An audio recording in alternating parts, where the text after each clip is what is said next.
Hello, friends. Welcome to the Health series of episode number 1 Old English Literature. இன்னைக்கு நம்ம ஒரு பழமொழியில் சொல்லுவாங்கல்ல, காலையிலேயே ஃப்ராகை சாப்பிட்ருங்க, அப்புறம் வந்து உங்கள் பிரச்சனை எல்லாம் தீந்துரும்னு. அந்த மாதிரி ஓல்டு இங்கிலீஷ் லிட்ரேச்சர்ன்றது ஒரு ஃப்ராக் மாதிரி தான். கொஞ்சம் கஷ்டமாக இருக்கும், but it is very important. அதை நம்ம எவ்ரிடே வந்து கன்சியூம் பண்ணும்போது we will score good marks and நம்ம மெமரிலையும் நல்லாவே இருக்கும். சரி, வாங்க ஓல்டு இங்கிலீஷ் லிட்ரேச்சரை பார்க்கலாம். ஓல்டு இங்கிலீஷ் லிட்ரேச்சரோட பேக்ரவுண்ட் நம்ம தெரிஞ்சுக்கணும். ஃபர்ஸ்ட் அந்த லிட்ரேச்சர் எப்படி ஸ்டார்ட் ஆச்சு அப்படின்ட்டு. இதை ஆங்கிலோ சாக்சன் அப்படின்னும் சொல்லுவாங்க. இப்போ வந்து இந்த இடத்துல இருந்து வேற ஒரு ஆங்கிலோ சாக்சன் அப்படின்ற ஒரு பர்டிகுலர் குரூப் ஆஃப் பீப்புள் வந்து இந்த பிளேஸ்ல தங்குறாங்க அப்படின்றப்ப அந்த இடத்துல வர இன்ஃப்ளூயன்ஸ் இம்பேக்டை தான் வந்து இங்கிலீஷ்க்கான ஃபவுண்டேஷனாக இருக்குது. ஸோ அதனால it's also called as Anglo Saxon. இது என்ன இயர் பிட்வீன் இருக்குன்னா 680 to 1100 AD. So it's very important year, நல்லா ஞாபகம் வச்சுக்கோங்க. ஸோ இந்த லாங்குவேஜ் எப்படி கொஞ்சம் கொஞ்சமாக டெவலப் ஆச்சு, இந்த லாங்குவேஜில் என்னென்ன வேல்யூஸ் சொல்லப்பட்டது, அது முக்கியமாக வந்து ஒரு 2 திங்ஸ் தான் வந்து அந்த காலத்தில் ரொம்ப இம்பார்ட்டண்ட்டாக இருந்துச்சு. ஒன்று வார், இன்னொன்று வந்து எப்படி நம்ம ரிலீஜியஸில் ஃபேத்தாக இருந்தோம், அதுதான். இந்த காலத்தில் அப்படி கிடையாதுல்ல. நமக்கு நிறைய மல்டிபிள் திங்ஸ் இருக்குது, மல்டிபிள் டிஸ்ட்ராக்ஷன்ஸ் இருக்குது, மல்டிபிள் அட்டென்ஷன்ஸ் இருக்குது. ஆனால் அந்த காலத்தில் ஒரு வார், இப்போ ஒரு சோல்ஜர் வந்து எப்படி வந்து தன்னோட நாட்டுக்காக ஃபைட் பண்ணால், அவன் எப்படி வந்து தன்னோட ரிலீஜியனுக்காக ஃபேத்ஃபுல்லாக இருக்கான், கடவுளுக்காக தினமும் ப்ரே பண்ணுறான், அந்த மாதிரியான ஒரு விஷயங்கள் மட்டும்தான் வந்து அந்த காலத்தில் பார்க்கப்பட்டது. ஸோ அதில் இருக்கிற போயட்ரியுமே எப்படி இருந்ததுன்னா, லாங்குவேஜ் வந்து ஒரு எழுதின மாதிரி கிடையாது. ஓரலாக ஒருத்தருக்கு இன்னொருத்தர் வந்து அந்த போயட்ரியை வந்து கடத்தப்பட்டிருக்கு. ஐ மீன் இன்னொரு ஜென்ரேஷனுக்கு வந்து அது வந்து அப்படி போயிருக்கு. ஸோ இப்போ வந்து இந்த பேக்ரவுண்ட் பார்த்துட்டோம். நெக்ஸ்ட் வந்து characteristics are silent futures of old English literature என்னன்றது பார்க்கலாம். மோஸ்ட் இம்பார்ட்டன்ட்லி இந்த வீடியோ வந்து எஜுகேஷனல் பர்பஸ்க்காக மட்டும்தான். யாரையும் நான் சொன்னேன்ல, அப்போ வந்து ஓரலில் இருந்தது அப்படின்றப்போ அதில் வந்து என்னென்ன மாதிரியான ஃபியூச்சர்ஸ்லாம் யூஸ் பண்ணாங்க. இப்போ நம்ம ஃபிகர் ஆஃப் ஸ்பீச்சஸ்லாம் நிறைய வந்து போய்ட்ரியில் இப்போ யூஸ் பண்ணுறத பற்றி நம்ம அனலைஸ் பண்ணுறோம். ஸோ அந்த மாதிரி ஓல்டு இங்கிலீஷ் லிட்ரேச்சரில் அலிட்ரேஷன் நிறைய யூஸ் பண்ணியிருந்துருக்காங்க. Instead of rhyming scheme, themes வந்து ரொம்ப வந்து ட்ராஜிக் அண்ட் சீரியஸாக இருந்திருக்கு. லைக் இப்போ வந்து ஒரு சோல்ஜர் வந்து ஒரு போர்க்களத்திலே வந்து வீரமாக இறந்து, அது ரொம்ப சீரியஸான விஷயம். அட் சேம் டைம் ஜெயிச்சாலுமே அவர் வந்து இறந்துடுறாரு அப்படின்றது ஒரு kind of a tragedy in serious tone. So அந்த மாதிரியான விஷயங்கள், நரேட்டிவ், அந்த டிஸ்கிரிப்ஷன் ஆஃப் அந்த வீரன் எப்படி வந்து வாழ்ந்தான், எப்படி சண்டை போட்டான், அவரோட ட்ரெஸ் எப்படி இருந்துச்சு, அந்த மாதிரியான explanations and symbolic expressions and அவரோட ஹீரோயிசம், அது எப்படி வந்து அந்த டைமில் அந்த ரிலீஜியஸ்க்கு அவ்வளோ ஃபேத்ஃபுல்லாக இருந்தார், அந்த லாயல்ட்டி, கரேஜ், அந்த எக்ஸ்டீரியன் டிவைன் ஜஸ்டிஸ், இதெல்லாம் வந்து அந்த ஒர்க்ஸில் வந்து முக்கியமாக போயட்ரிஸில் வந்து நிறைய கொடுத்துருப்பாங்க.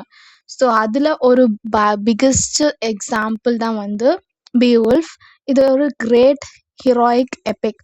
ஸோ இந்த போயமோட ஆத்தர் வந்து அன்னோன், யார் எழுதுனாங்கன்னு தெரியாது. But it's very long poem, ஒரு 3000 லைன்ஸ் இருக்குது இந்த போயம்க்கு. அதுதான் வந்து இருக்கிறதுலே ரொம்ப ஓல்டு போயம், ஹீரோயிக் போயம் அப்படின்னு சொல்கிறாங்க. ஸோ இது வந்து பேஸ்ட் ஆன் ஸ்காண்டினேவியன் கல்ச்சர் பற்றி இருக்குது. ஸோ அதில் வந்து எப்படின்னா, டென்மார்க்லேயும் ஸ்வீடன்லேயும் நடக்கிற ஒரு விஷயமா இது வந்து இந்த போயமில் இருக்குது. It's not about England. So Beowulf அப்படின்றது அவர் ஒரு சோல்ஜர். ஸோ மற்ற கேரக்டர் பேர் சொல்லாமல் ஸ்டோரி சொல்கிறேன், so you can easily understand. இந்த சோல்ஜர் என்ன பண்ணுறாருன்னா, ஒரு நாட்டோட ராஜாவுக்கு ஒரே பிரச்சனையாக இருக்குப்பா. இந்த சோல்ஜர் ரொம்ப வீரமான ஆள். ஸோ இவர் வந்து என்ன பண்ணுறாருன்னா, போயிட்டு அந்த பிரச்சனையை தீர்த்துட்டு தன்னோட பேரை வந்து, அந்த காலத்தில் என்ன ஆக்சுவலான ஒரு விஷயம், தன்னோட பேரை பிரபலப்படுத்திக்கிறது தன்னோட வீரத்து மூலிமா. ஸோ அந்த மாதிரி ஒரு இவர் வந்து போய் ஹெல்ப் பண்ணலான்னு போகிறாரு. அப்போ போகிறப்ப அந்த ராஜாக்கு என்ன பிரச்சனைனா, ஒரு டிராகன் இருக்குது. அந்த டிராகன் பேர் வந்து கிரெட்டல். இப்போ வந்து அந்த டிராகன் என்னன்னா ரொம்ப டார்ச்சர் பண்ணுது சொல்லிட்டு இவர் வந்து ஃபைட் பண்ணி அந்த டிராகனை வந்து காயப்படுத்திடுறாரு. ஸோ அந்த காயப்பட்டவொடனே அந்த டிராகன் வந்து அங்கேருந்து தப்பிச்சு போகுது. பட் ஆனால் இறந்து போயிடுது. ஸோ அவர் வந்து என்ன நினைக்கிறாருன்னா, இட்ஸ் லைக் அவர் ஜெயிச்சிட்டாரு அப்படிங்கும்போது எல்லாரும் பாராட்டுறாங்க. அப்போதான் ஒரு ட்விஸ்ட் வருது. அந்த டிராகன் வந்து ஒரு குட்டி டிராகன். அந்த குட்டி டிராகனுக்கு ஒரு அம்மா டிராகன் இருக்காங்க. அந்த அம்மா வந்து இந்த பீவுல்ஃப் வந்து பழி வாங்கறதுக்காக வராங்க.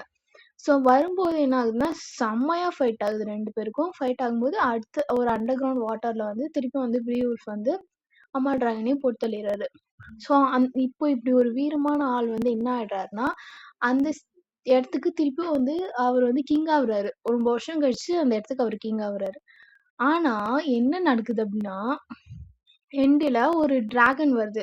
இவரு பார்த்த அந்த 2 டிராகன் இல்ல. அந்த டிராகனுக்கு வந்து ஒரு பவர் இருக்கு. என்னன்னா நெருப்ப வந்து கக்கும் சரியா? அந்த டிராகன் கிட்ட வந்து இவரு வந்து சண்டை போடுவாரு. அப்ப வந்து இவருக்கு கொஞ்சம் வயசா இருந்திருக்கும். ஸோ அப்புறம் என்ன ஆயிடும்னா, இவரு வந்து 2 டிராகன கொன்னதுனால அந்த ஒரு பலன் வந்து இவருக்கு என்ன பண்ணுவாரு, இவருமே வந்து ஃபேட்டல் எண்ட் இவருமே ட்ராஜிக்கா வந்து அது இறந்துருவாரு. ஸோ அவரோட ஹீரோயிசம் வந்து எப்படி எண்ட் ஆகுது? எப்படி ஆரம்பிச்சாரு? எப்படி வந்து எண்ட் ஆகுறாரு? அப்படின்றது தான் அந்த பீவுல்ஃப் அப்படின்ற அந்த போயம். ஸோ அந்த கேரக்டர்ஸ் யாருன்னு பார்த்துடலாம். பீவுல்ஃப் இஸ் அ சோல்ஜர், ராத்தர் அப்படின்றது கிங், கிரேட்டல் அப்படின்றது அந்த சின்ன குட்டி டிராகன், அதுக்கப்புறம் கிரேட்டரோட மதர் அந்த பெரிய டிராகன், ஃபைனல்ல வந்துச்சுல அந்த டிராகன், அதுதான் அந்த நெருப்பு கக்கிற டிராகன் தான் த டிராகன் அப்படின்னு பேர் வச்சிருக்காங்க. These are the character. The most important topic religious and biblical poetry. So இதுலேருந்து தான் ஆக்சுவலாக ட்ரான்ஸ்லேஷன் ஒரு விஷயம் ஸ்டார்ட் ஆகிருக்கும். அது அப்படியே இன்ஃப்ளூயன்ஸ் ஆகிருக்கும். அதுக்கப்புறம் இந்த ரிலீஜியஸ் வந்து ஸ்ப்ரெட் பண்ணுறேன்னு போயிருப்பாங்க. ஸோ இது கொஞ்சம் important topic. So old English poetry வந்து related to stories of Bible வெர்ஷன்லேருந்து தான் எடுத்திருப்பாங்க. ஸோ ஜெனசிஸ் ஏ அப்படின்றது ஒரு பெரிய லாங் ஸ்டோரி டெல்லிங் மாதிரி இருக்கும். அதை திருப்பி சொல்கிற மாதிரி இருக்கும் அந்த பிப்ளிக்கல் ஈவெண்ட்ஸை. பட் எப்படின்னா ரொம்ப லேக்கா இப்போ நான் சொல்றேன்ல, எந்த ஒரு கதையுமே இல்லாம இமேஜினேட்டிவே இல்லாத மாதிரி. ஸோ அந்த மாதிரி இருக்கும். ஆனா நான் என்னென்ன விஷயங்கள் இருக்கும் அப்படின்றத அதுல சொல்லியிருப்பாங்க. நாலேஜ் இருக்கும். ஆனா இந்த ஜெனசிஸ் பி அப்படின்றது எப்படின்னா ரொம்ப சின்னதா இருக்கும். பட் எந்த விஷயம் நமக்கு சொல்ல வரும் அப்படின்றத வந்து அந்த தெளிவா சொல்ல வச்சிருப்பாங்க. இமேஜினேஷன் கலந்து. ஒரு பக்கம் ஏஞ்சல் இருக்கு, ஒரு பக்கம் சேட்டன் இருக்கு. என்னென்ன பண்ணா அவங்க ஏஞ்சல்ல இருந்து வழிபட முடியும், என்னென்ன ஆக்டிவிட்டீஸ்லாம் சேட்டன் அப்படின்றதெல்லாம் சொல்லியிருப்பாங்க. ஸோ அது வந்து ரொம்ப பவர்ஃபுல்லான ஒரு ஜெனசிஸ் பி அப்படின்றத சொல்றாங்க. And then Exodus. இந்த எக்ஸிடஸ் அப்படின்றது வந்து it's describes about escapes. Israelites வந்து எப்படி எகிப்துலேருந்து எஸ்கேப் ஆயிட்டு வராங்க, அது எப்படி ஒரு ட்ரமாட்டிக் நரேஷனாக எக்ஸ்பிரஸ் பண்ணியிருப்பாங்க. அண்ட் தென் டேனியல் அப்படின்ற இன்னொரு ஒர்க் வந்து it's about the biblical prompt of Daniel. And Christian and Satan, it is and the work one that deals with the events of Christians life and contains the repetitions. And the repetition and the biblical reference வந்து நிறைய repetitions-ஆ இருக்கும். அப்புறம் இந்த moral வந்து ரொம்ப emphasize பண்ற விதமா இருக்கும் அந்த ஒர்க் அப்படின்றது சொல்றாங்க.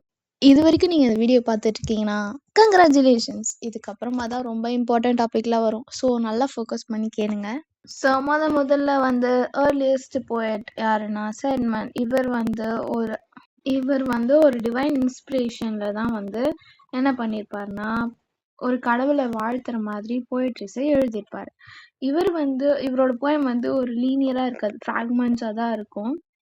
And first record in English போயட்னா இவர் தான், அதை நல்லா ஞாபகம் வச்சுக்கோங்க.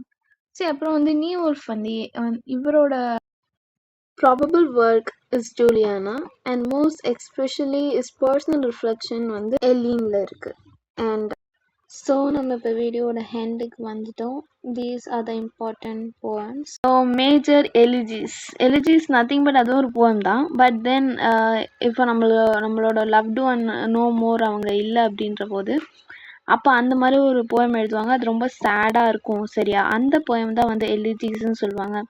அது லிடோரா wanderer, the wife's lament and the husband's message, இதெல்லாம் வந்து ரொம்ப ஃபேமஸான அண்ட் இம்பார்ட்டண்ட்டான எலிஜி. ஸோ இது வரைக்கும் ஒரு போயம் பார்த்துருப்போம். இது வந்து ஒரு பேட்டில் ஆஃப் மால்டன். இது வந்து ஒரு ஹிஸ்டாரிக்கல் பேட்டில் 991 AD நடந்தது. அந்த பேட்டிலோட பிரேவரி லாயல்ட்டியை பற்றி இதை பேசியிருப்பாங்க. And it is famous for its heroic speeches and especially honour for the even it is defeated. Okay. And old English prose என்னென்ன பார்த்துருக்கோம். இதில் வந்து என்னென்னா அந்த ப்ரோஸ் வந்து போயம்க்கு அப்புறமா தான் வந்துச்சு. ஆனால் இது வந்து மோர் வந்து ஃபேக்சுவலாக இருந்துச்சு. இப்போ இந்த பெக்கான் எஸ்ஸேஸ் தான் பார்த்தீங்கன்னா மோர் ஃபேக்சுவலாக தான் இருக்கிற மாதிரி இருக்கும். ஸோ அண்ட் ஆங்கிலோ சாக்சன்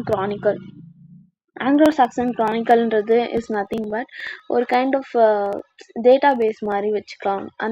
அந்த டைமில் அந்த பீரியடில் என்னென்ன நடந்துச்சு, அந்த ஹிஸ்டாரிக்கல் ரெக்கார்ட்ஸ் எல்லாமே வச்சுருப்பாங்க. ஸோ அதை இயர் பை இயர் ஃபாலோ பண்ணி ரெக்கார்ட் பண்ணி வச்சுப்பாங்க. King Alfred the Great. So இவர் வந்து ஒரு இம்பார்ட்டண்ட்டான ஒரு கிங். இவரால் தான் வந்து இந்த க்ரானிக்கல் ஆகட்டும், அந்த டிரான்ஸ்லேஷன் லாட்டின்லேருந்து ஓல்டு இங்கிலீஷ்க்கு டிரான்ஸ்லேட் பண்ணதாக இருக்கட்டும், அதுக்கப்புறம் இந்த ஹிஸ்டாரிக்கல் ரைட்டிங்கை வந்து என்கரேஜ் பண்ணது, அப்புறம் இந்த இங்கிலீஷ் லேர்னிங்கை வந்து மக்களுக்கு கொண்டு போகணும், கல்ச்சரை இன்ஃப்ளூயன்ஸ் பண்ணணும்னு நிறைய வந்து இவர் தான் வந்து ஸ்டெப்ஸ் எடுத்திருப்பாரு. And most importantly translation part வந்து வருது ஓல்டு இங்கிலீஷ்னா இவர் தான் அதை ஸ்டார்ட் பண்ணியிருப்பார். அண்ட் அப்புறம் எஜுகேஷனையும் இவர் வந்து ப்ரொமோட் பண்ணார். That's it. We came to the end and the last slide is Alfred. இவரோட லைஃப் ஆஃப் சயின்ஸ் இந்த ப்ரோஸ் வந்து it's very famous and important work ஹோமீஸ். And இவரோட ஸ்ட்ரக்சர்டு ப்ரோஸ் வந்து very impressive and he used rhyming languages, religious that like salvations தான் நிறைய include பண்ணி old இங்கிலீஷில் எழுதுவார். So thank you for watching. I appreciate your patience and dedication for your studies. All the best for your exams. Please do subscribe the channel.